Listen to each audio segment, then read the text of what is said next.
Welcome to the Mediacasters with your business besties, Corinna Belizzi and Julie Loken. In every episode, you'll get behind-the-scenes access to experts who share their struggles and successes in podcasting, publishing, and presenting. So grab a pen, grab your bestie, and kick it with Corinna and Jules. Wow. Kicking it. We are kicking it. And you have just floored me with the guests that you were able to get us to talk to today. So tell me about today's guest. Wow. I mean, I never give up, and either does our guest, Lieutenant Joe Kenda. He has an amazing special coming out on August 17th, Homicide Hunter, Never Give Up. Well, my.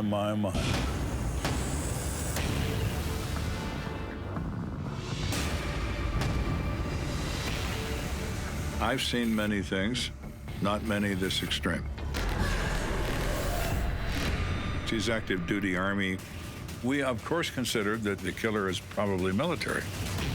We take blood, we take hair, we are at a dead end. The most important part of homicide investigation is to never, ever give up. Homicide Hunter, Never Give Up, Wednesday, August 17th at 9 on ID. A lot of such interesting behind-the-scenes investigative work on how DNA is changing the landscape of just criminal investigation and getting those people where they need to be, caged. And I got to say, oh my. We have Joe Kenda here. I am so excited. He is the star of Investigation Discovery's hit show, Homicide Hunter. He has a special out August 17th, as I said, and I'm kind of fangirling right now, if you will. Well, and I get to geek out over DNA. So this is going to be an Oh, incredible geez. conversation. There we go, the geeking Familial out. DNA, all of it. It's going to be great. So, Joe, And I love true crime, and you know I've always wanted to do a true crime podcast, so maybe Joe wants to do one with us. this will be your inspiration. Yeah. You're never going to quit. You're never going to give up. Never given up. That's gosh. right. Where is he? Where is he? He's right Corinna? here. Joe, Yay. welcome. Yes. Hello, how are you? We're kind of Fantastic. good. We're kind of really good. Okay. Tell us why you, I mean, okay, your solve rate, and I probably am going to use all the wrong terms, but you have solved 92% of the murder cases that you have come into contact. It's probably increased, because you never give up, meaning you keep doing what you're doing, even though you're a megastar now on Oh, well, Investigation that's Discovery. debatable, I suppose. But yeah, my solve rate is a function of the fact that I truly, I'm not smarter than everybody else. I'm more determined. I'm like a dog with a bone. You kill one of my taxpayers, I take it personally. And I want to resolve those, and I am devastated when I don't. I had 387 homicide investigations that I conducted. I cleared 356 of them by arrest. 31 remain unsolved. If I was a football team, 356 and 31, that'd be a dynasty. As it is, I'm just a dumb guy that doesn't know who killed 31 people. It all depends on how you look at it. Now, some of the advances in DNA have resulted in the resolution of 3 of those 31. So now I'm down to 28. I'd like to get down to 0, but that's unrealistic. Yeah. Well, chain of command, custody of the actual evidence, all sorts of things can get in the way of you being able to solve a case. So course. let's talk about what's happening now. You are getting ready for an incredible feature that's coming up this summer. So can you talk to us about that? Sure, it's about a case that occurred on St. Patrick's Day, 1987. A young girl was brutally murdered, raped, and left next to a dumpster in an alley in the snow. Dumped at that location. One of the most brutal killings I've seen, and I've seen many killings. She had post-mortem human bite marks. It's incredible. You think You you're mean looking for after Dracula. she died? After she Correct. died, she got bit. Yes, Wow. all over her body. Wow. It's a very bizarre thing. So we work this case like dogs for months. We get nowhere. She's in a bar on St. Patrick's Day. with well over 100 people. People remember her dancing with the guy once. They describe him, it matches the description of half the men in North America. No one knows his name. No one knows anything about him. They only remember seeing her dance with him on one occasion. The next time she's seen, she's laying dead and raped in an alley behind the bar. So somehow, some way, someone gets their hands on her and does this to her. Could it be the one she's dancing with? Sure. Could it be somebody else? You have your pick of over 100 people. Most of the audience in there are males. So it's a very big problem. The most difficult case to solve anywhere in the United States is a stranger killing, where the suspect has no relationship with the victim. They only represent 2 to 5% of murder cases. The others, the 90+%, are people that have a relationship. It could be financial, it could be romantic, it could even be criminal, part of a criminal enterprise. But a motive rises from the relationship. They make somebody mad enough to want to kill them. The stranger killing is a passing ship in the night who sees an opportunity to take a victim. It's very, very difficult. You have nowhere to begin. You have no one to talk to that has any knowledge of the event. During this process of working this case, a year before that case occurred in 1986, we got a letter, every agency in Colorado did, from the Colorado Bureau of Investigation, which is the state laboratory system.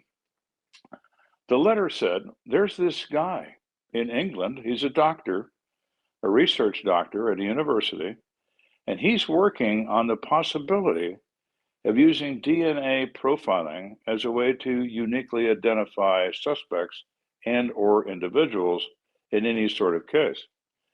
We don't know if it's going to work, but it shows promise.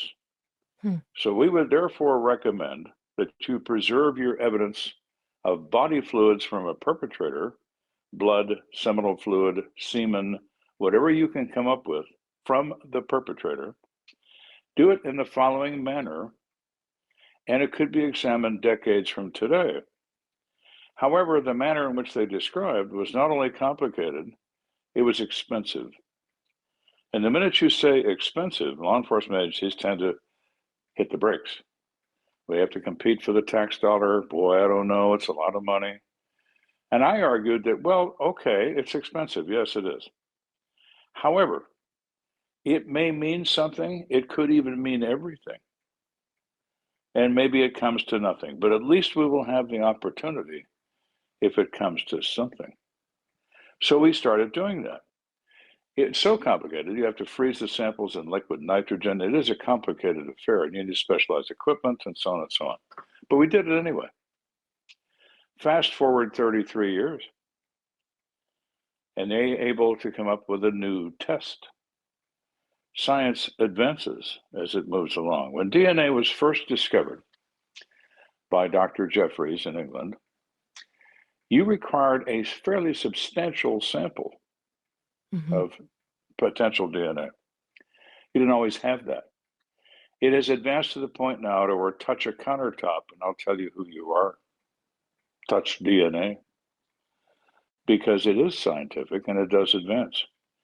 So they developed this system where they can mine the data in Ancestry.com, 23andMe, all the different services that provide those things. In the fine print, which nobody bothers to read, you are surrendering your Fourth Amendment rights when you submit your sample. It tells you this will now be a public record. The police are part of the public. So they mine the data, they find a close relative, not the perpetrator, but a close family member, and one thing leads to another. I testified against that individual last year in Colorado in June of 2021. And he had committed that crime. He was 24 years old. Sitting in that courtroom, he's 58. looking rather bewildered. We convicted him first-degree murder, first-degree sexual assault. He's doing life in prison where he belongs. So it's an interesting fact that the police have a policy. We don't forgive and we don't forget. Wow. Well, I have to say, this is an emotional case for me because one of my dear friends from college was the victim of a random homicide. And I will just say that there's nothing more shocking than just learning that your best friend, who was walking to a lunchtime hair appointment in downtown Santa Cruz, was randomly attacked and killed, being stabbed 16 times in the chest and throat. Like, there was no chance, even if a trauma surgeon had been on site. And even though there were 13 people who witnessed it, she would not have survived. And the man almost got away. We were thankful that he was apprehended, and he was actually trying to clean the knife when he was found, and reported to the police that he just decided he was going to kill the next woman he saw walking alone. Random, completely. No prior knowledge of my friend. And she literally didn't have any chance. He just stepped out from between two parked cars and her life was over. You know, these things, when they go unsolved, the damage they do to their families, imagining 34 years later, they have resolution now. They can at least put some of that pain to bed in a way. Well, you can, but ultimately, as you know from your own experience, and I'm sorry for your loss of your friend, that is a hole in your heart that never heals. Yeah, that is person's definitely never true. coming back. They say you get resolution. There's no such thing as resolution. That pain never goes away. Yeah, and some of The that. family at least has an answer. The family at least has an answer, as you did, as to what happened. It's something that most people cannot understand because they can't imagine people doing that. But I, on the other hand, have bitter experience with human nature. People are capable of anything. And you have to understand that. The most dangerous animal on this planet is a human being. That's why wild animals run from us, because they know what we are. And that violence is in all of us. It is contained by our morality, by our training, by our emotional control. If that gets damaged in some way, the control, the emotions, mental illness, whatever you'd like to call it, and it releases the demon that's in all of us, everyone within range is at risk. Wow.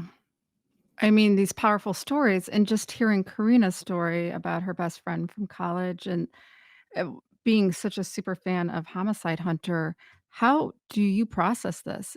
You know, just like a doctor who has to have a bedside manner, you can't connect yourself too much to the case, or do you? Because it will eat you up alive. You will never get to sleep. You'll never be able to function as a human being. And I happen to know, like, you have children and a family. How do you do that? I mean, It's extremely difficult. It is. I have recurring nightmares. I don't sleep. It's the price you pay for the work. The work is worth it, but there is a price that's attached to it. PTSD, all that sort of thing. I've got all that. But I wouldn't have done anything else. I loved it. I felt that I was accomplishing something in my small corner of the world. I found something I was good at, which was homicide investigation, and I pursued it. And I was successful most of the time. And I'm proud of that fact. My kids and my wife suffered through that as well. My wife is, she and I met in high school. We've been married forever. forever. So we I love have. that. It's 55 years this year. Wow. We've been married. She stuck by you through all that. Yes. I refer to her as the lovely and radiant Mrs. Kenda because it makes her mad. Oh my gosh. She's an Irish girl currently with white hair and blue eyes Oh, and a currently temper with like a chainsaw.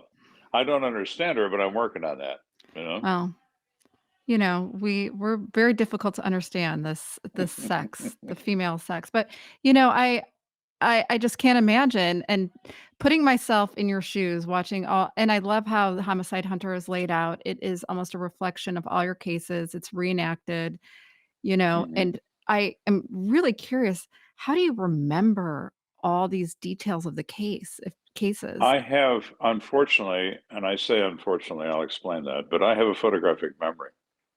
Uh-oh, that could be a I see it. problem and I see and a it. great Yes, it thing. is. It's both a blessing and a curse. You remember everything, the good things. You also remember the bad, and it never goes away. When I started doing this show, the very, very first episode, I was in California. They shot it in a jail that was no longer in use. It was an old prison owned by the Los Angeles County Sheriff's Department, and it was no longer in use. And they thought that would be a cool background for season one. So I'm sitting in a cell block in front of cameras, and the place still smelled like a prison, but there were no inmates in it.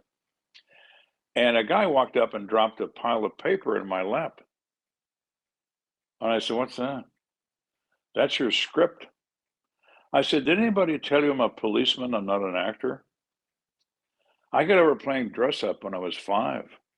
You should have too." And it made him I mad, love and that. I meant to make him mad.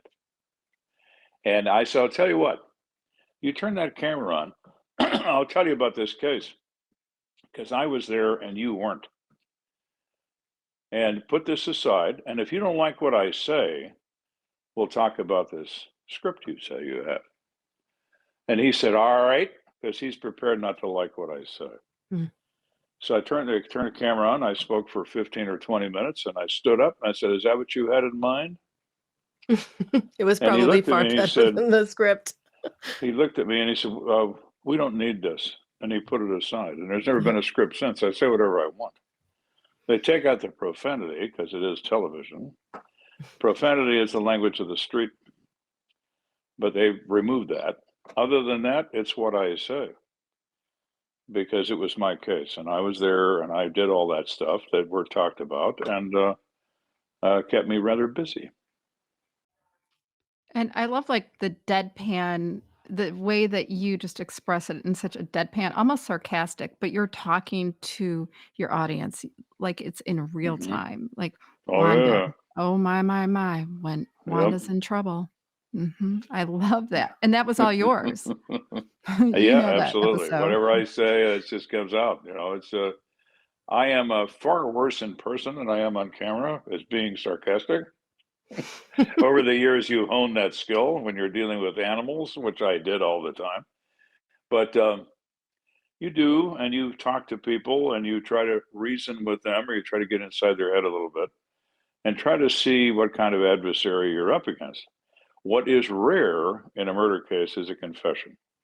Mm. You'll get pieces of the truth, maybe some incriminating statements, but everyone wants to minimize their involvement. They just don't want to really talk about what they did. They certainly know what they did. You can see it in their eyes, but they don't want to tell you that. They want to somehow make it sound better, maybe not as bad, maybe they were provoked. That sort of game playing goes on. But if you'll lie to me, I'm talking to the right guy. Innocent people don't have to lie. Guilty people do. So what I'm looking for in an interview or an interrogation is the first lie. Tell me a lie.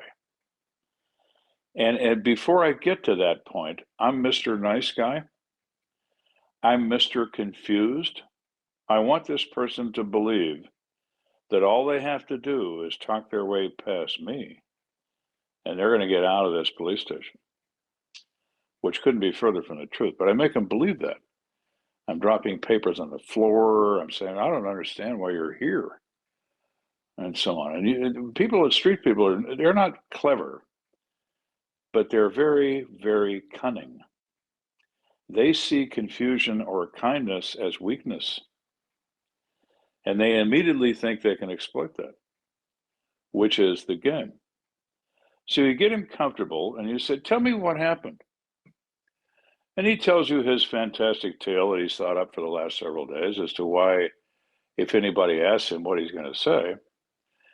And I don't take notes, and it's not recorded at that time. I listen, but I remember every word. And then I say to you, well, you know, after a couple hours of this, you told me what happened, but you don't remember what you told me. Could you tell me again? Well, of course he can't, because he lied the first time. He will try to. He'll try to remember. Excuse me, but there'll be subtle changes. And the minute you hear that, you slam your notebook on the table and you say, well, my. Now, 2 hours ago, you said this, and now you say this. Were you lying then? Are you lying now? Or maybe you're just a liar. What do you think? And all of a sudden, his eyes get big. He's looking, what happened to my friend? Well, your friend left. Detective Antichrist is here now. And we're going to play a very sophisticated game of tag. And you are it.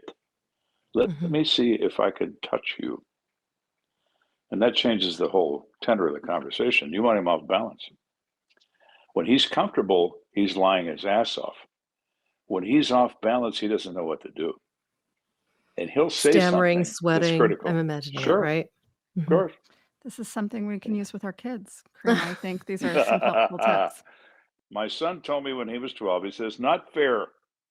I said, what's not fair, Dan? You always know if I'm lying. My friends, their parents don't know. I said, well, maybe you should go live with them. You might have a better chance if they can't figure you out, but don't ever, ever lie to me. Wow. Yeah, I What is figured it? out with Get my really son ugly. the same thing. You did. Well, it's the trick, I think, is you just keep looking at them as they're telling you the lie, and eventually just a little or the twitch of the Sure. eye. Well, it's also Of body course. language. You know, like People have tells, you know, they do. I mean, they do. And, you know, where is he facing? He's facing the door because that's the way out and away from you. You know, Mm. and you see his foot bouncing on the floor because he's a nervous wreck. As he, his eyes darting around the room, looking down, looking up, looking left, looking right. What are you looking for? The way out? Because there isn't a way out of this.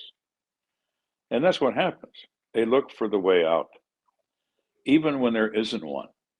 It used to amaze me if we would be in a foot pursuit with a suspect. They climb. They climb the side of a house. They climb a tree. Where are you going? It's like an animal. Stairway to Heaven is a song. There is no stairway.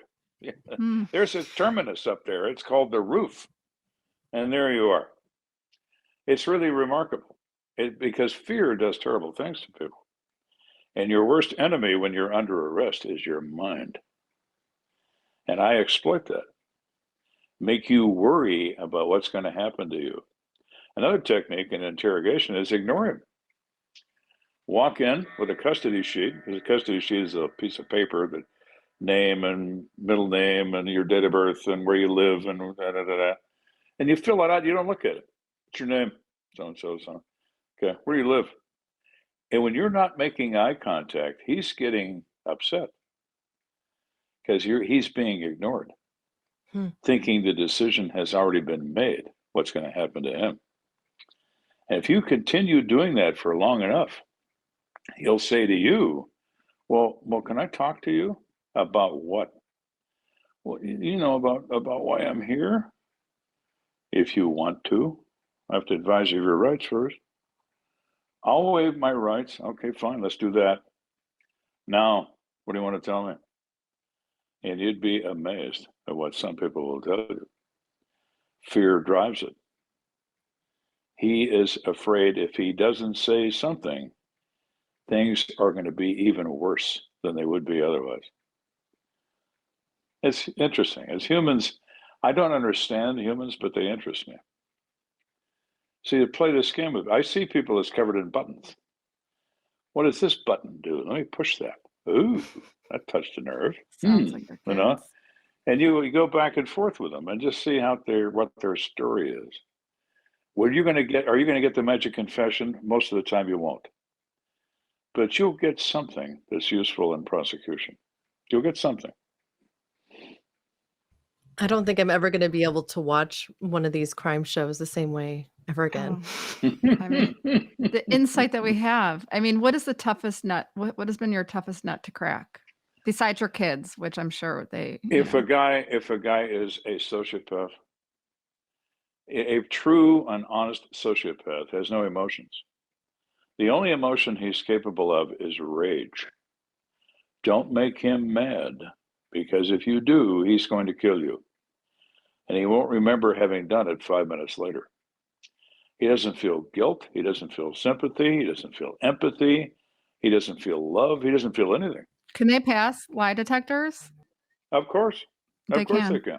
Okay. Of course they can. There is no reaction to telling a lie. Polygraph, in my humble opinion, a polygraph is a Ouija board with a 110-volt extension cord. I see no merit in a polygraph. The only merit a polygraph has is if the defendant is convinced it's going to tell him that he's lying, and he makes a statement without hooking up the machine. That statement is very useful. The machine is useless. That's why it's not admissible in court. The human mind is a very complicated piece of machinery. And nobody with a small set of screwdrivers and a computer parts is going to figure that out, period, the end. Now, if you go to polygraph school and you drink the Kool-Aid, you think this thing works. I think it's bullshit, but that's just an opinion. Well, being a human polygraph of sorts, because you have watched people long enough and interrogated Mhm. enough people to be able to really see those tells, Sure. and using your keen memory, you're able to suss out when they didn't stay consistent with key details Correct. and suddenly are telling you something different. Now, I know that in this particular case that's going to be part of this feature, it really centers around that familial DNA. And there's a couple of other really notable cases that have come through recently, including the Golden State Killer, also called, I think, the East Bay Stalker or the original Night Stalker, something like that, Mhm. which was solved by familial DNA. How do you see this coming into play now? I've heard some people in the profession say that they don't think any case anymore is unsolvable with enough DNA evidence. Well, if you have the DNA evidence, and there is your problem. You know, you Mm. don't always find perpetrator fluid or blood or stains or whatever in the crime scene. It's very common in sex offenses for obvious reasons, but it's very, very difficult in other crimes. There may not be evidence there to pursue. So there is still going to be cases that are unsolvable. What if your shooter is a rifleman and kills the victim from 100 yards away, from an unknown spot where the shot was fired from? A general direction is observed, but exactly where was it? Those sorts of things can happen. Nobody hears him, nobody sees him, so on and so on. There is no DNA. When there is, that is very true. It's very possible, still not guaranteed. First of all, there's an offender file. If you've been arrested, particularly for a sex crime, they take a DNA sample and you're placed in an offender file in the recent past. So if you find him, people who commit those crimes tend to repeat the crimes. So they are found, they are arrested, they are charged, and then a DNA sample is taken. The first place you look is the offender file. Has he done this before? And let's say you don't find him. Okay, so now we need to place our faith in the fact that somebody in his family wants to know if they're Irish. And they dutifully send in their money to these companies that provide these services. But what if they don't? Then the database doesn't contain his family or anybody connected to him. So to say that every case is solvable, no, it isn't. Not that way, not any way. They're all unique. They're all unique unto themselves. What are the circumstances? So it's still a question of luck. In this case that we're talking about on August 17th, It was someone in his family that he hadn't contacted in 20 years who decided, for whatever reason, that they just decided to go ahead and spend the money. And for the sake of, who knows, find out about their heritage. And they found a killer in their family. But they could have also not done that. And the guy would still be walking around. So what do you think about DNA, 23 Ancestry, those things? Do you think they're helpful? Well, there's nothing wrong with it. I mean, they're a business like anything else. So yeah, of course, they're in the business of providing you with information, which most people, a lot of people like to have. They want to know about their families. They discover family secrets that were unknown. They discover family they never heard of. Lots of things happen with that result. You have to be careful what you wish for when you want to find out your history. Maybe you're not going to like your history or people in your history or whatever. But those are choices people make.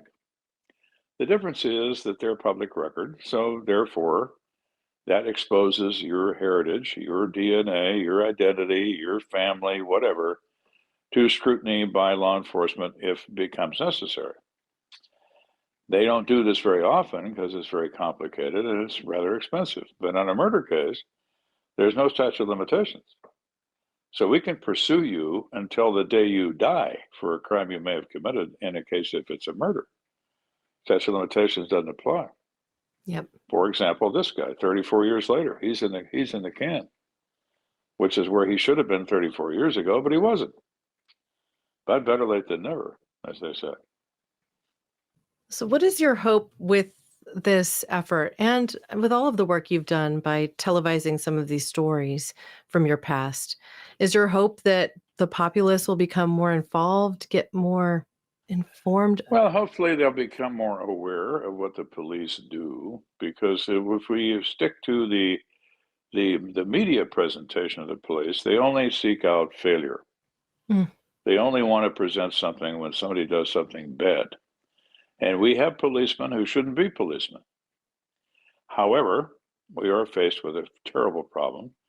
We have to recruit our members from the ranks of the human race. It's so disappointing. We're fallible. If we asked Elon Musk very nicely, but he's busy doing other things. But if he could build police robots, but the technology just isn't there. So there are people who make mistakes in law enforcement, and they are crucified for that, and they are prosecuted, and they're jailed, and whatever. But that's all the press wants to talk about. They don't want to talk about good news, because good news isn't news. People have a pure interest. If it bleeds, it leads. And if it's failure, they want to talk about it by anyone. The Postal Service failed to deliver your mail. The garbage man did not empty your can completely. Film at 11. Okay. I said, will you stop? Just stop. But it doesn't stop.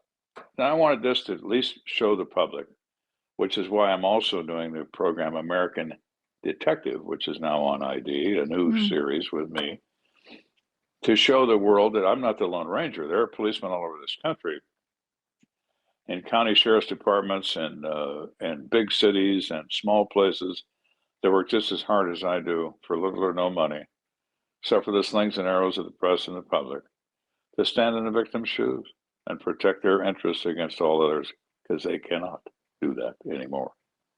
Wow. And that's the purpose of that program. And the very same thing with Homicide Hunter. Let the public see what the police actually do, not what they do wrong, because they do that too. But let's show them what they do right. Wow. Consistently.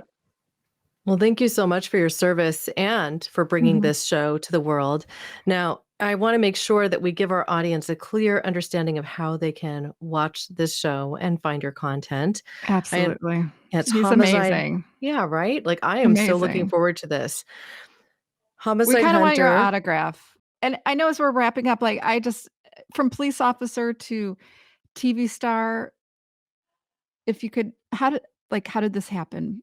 I just want to know. Well, it's absolutely you weren't born just to be a blind TV luck. star. No. But you are. It's my wife's fault. Oh, She gosh. beat me up, and I got a letter from a producer years ago who said that he had this idea for a cop show about homicide, and he wanted somebody that, and he knew me.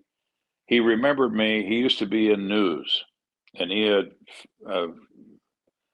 taken pictures of me and video of me back in the day when I was working. I didn't remember the guy, but he said I worked for this particular channel in Colorado Springs. And then he left news and moved up in the business and became a producer. And he remembered me, and he said, I want you to tell the stories that you used to tell the public in Colorado Springs, briefly on the news about murder cases. So, I put the letter aside. My wife said, what's that? I said, it's a letter from some guy that says he's going to put me on TV, like that's going to happen. She said, you should call him. I'm not calling him. I don't like TV people.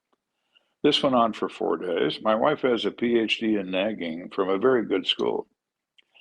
So she was not From the going School to of relent. Kenda, do you mean? Yes. Like the School of Kenda? She was not going Mhm. to relent. You're going to call him this morning or this afternoon? What are you doing for lunch? I Why love aren't you on the her. phone? Yeah.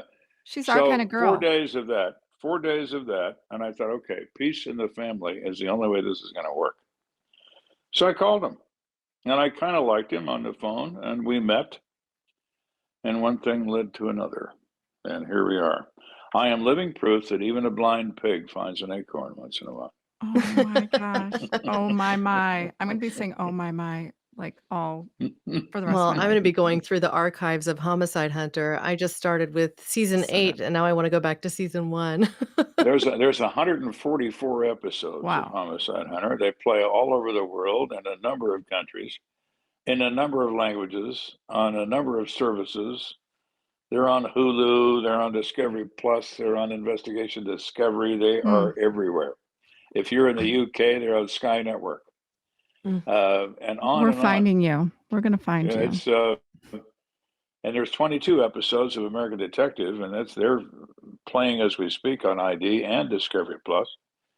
And of course, this special is coming up on the 17th, 2 hours That's gonna be long, amazing. describing this case from beginning to end. We should have a watch what we party, just talked Corinna. Oh, I love that idea. Let's Yes, have we're a watch definitely doing party. that. Very exciting. Well, Homicide Hunter, never give up, exploring the DNA evidence behind the solving of Darlene Krashock's murder. And, Yes. we're obsessed, obviously, with Joe Kenda, and we have a lot of stuff to binge on. If you need a binge-worthy show, just Google Joe Kenda, and he has so much. But August 17th, we're going to have a watch party for sure. If Yeah. Joe doesn't come with us, which he said he can't, but we're good at like twisting people's arms, but I wouldn't want to twist your arm. I don't want to twist your arm for some reason. Like I'm scared, but no, you're an amazing human being. Thank you so much for being here. We ask everybody on our show to say one thing. And I mean, 3 words. I had to count. But I want to hear this in Joe Kenda fashion. We always ask to have our guests kick us off by saying, let's kick it. All right. Is that what you want? Let's kick it? Yeah. With some but like enthusiasm. Well, let's Joe kick it. Kenda way Yeah, of all saying right. it. Well, in that case, let's kick it. Thanks for listening to another episode of The Media Casters. You can keep this conversation going and kick it with Corinna and Jules in live office hours each week. Visit themediacasters.mn.co to sign up. And don't forget to rate, review, and subscribe whenever you listen. Let's kick it.